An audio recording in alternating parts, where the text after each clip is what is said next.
नमस्कार दोस्तों, ये मोटिवेशनल कहानियाँ अपने जीवन में ज़रूर उतारें। वीडियो को स्किप ना करके और पूरा ज़रूर देखें ताकि अपने जीवन में अपन मुद्दा हासिल कर सकें। छोटी सी कहानी सुनाता हूँ लेकिन उसकी सीख बहुत बड़ी है। अब शुरुआत करते हैं। दोस्तों, एक बार की बात है कि एक राजा को उपहार में 2 बाज के बच्चों को किसी ने प्रदान किए थे, जो बहुत ही अच्छे किस्म के बाज के बच्चे थे। राजा ने उन बाज को ऐसे संरक्षित करने का लक्ष्य किया कि बड़े होकर ये कोई अपने राजा का प्रेरणादायक कहानी बने। राजा ने उन बाज के बच्चों को बहुत बढ़िया पालने के लिए एक व्यक्ति को नियुक्त कर दिया। वो व्यक्ति उन बाज के बच्चों को अच्छी तरीके से पालन पोषण करता था।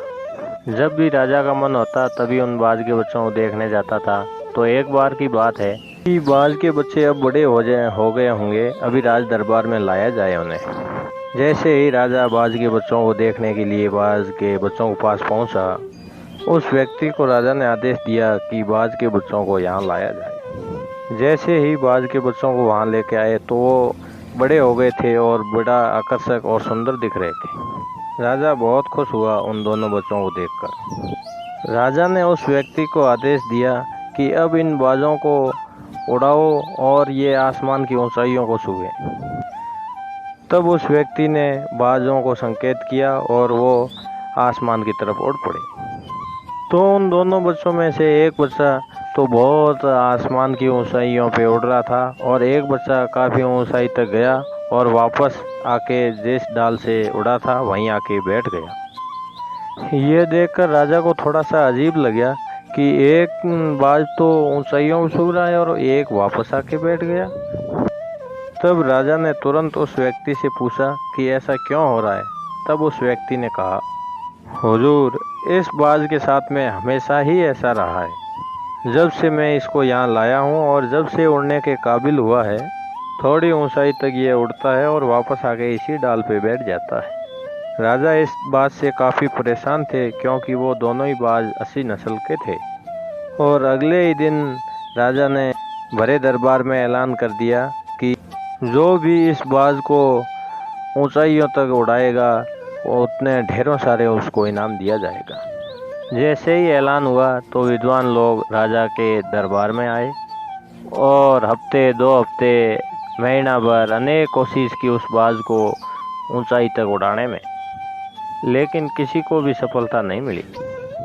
बाद में अचानक एक दिन राजा ने दोनों बाज को अनेक ऊंचाइयों तक उड़ते हुए देखा।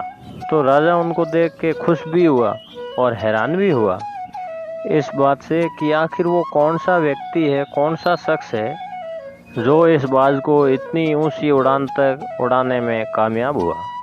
तभी राजा ने राज दरबार में ऐलान कर दिया कि इस बाज को इतना ऊंचा उड़ाने में किसने सफलता हासिल की है, उस आदमी को ढूंढ के लाया जाए। इस आदमी को खोजा, तभी वो आदमी बहुत साधारण किस्म का एक किसान था। उसे राज दरबार में लाया, तभी ढेरों सारी स्वर्ण मुद्राएं दी गई और बहुत उपहार दिए।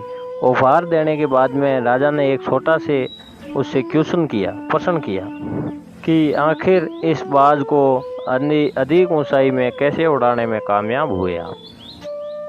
तब उस गरीब किसान ने अपने टूटे फूटे शब्दों में कहा, हुजूर, मैं ज़्यादा ज्ञानी भी नहीं हूँ और ज़्यादा पढ़ा लिखा भी नहीं हूँ। पूरा जीवन भी खेती कर कर के इसी में ही गुजार दिया। लेकिन मैं एक बात को देख रहा था कि इस बाज की जो आदत थी उस डाल पे बैठने की, उस डाल को ही मैंने काट दिया था।